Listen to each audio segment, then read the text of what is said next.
We must always remain mindful and vigilant, doing our best to avoid misdeeds such as slandering and deceiving others while engaging in wholesome actions as much as possible.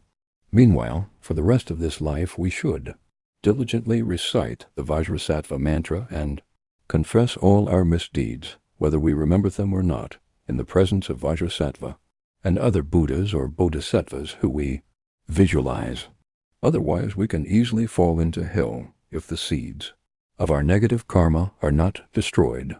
Therefore, when meditating on the defects of samsara, we must have complete conviction in the corresponding teachings.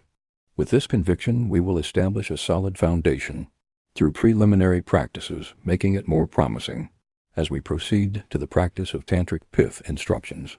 Otherwise, even if we claim to have attained realization of the great perfection, if we have not purified the negative karma stored in our Alaya, the all-ground consciousness, then at the moment of death we may directly fall into the hell realm without even having the time to apply the pith instructions of the great perfection for liberation.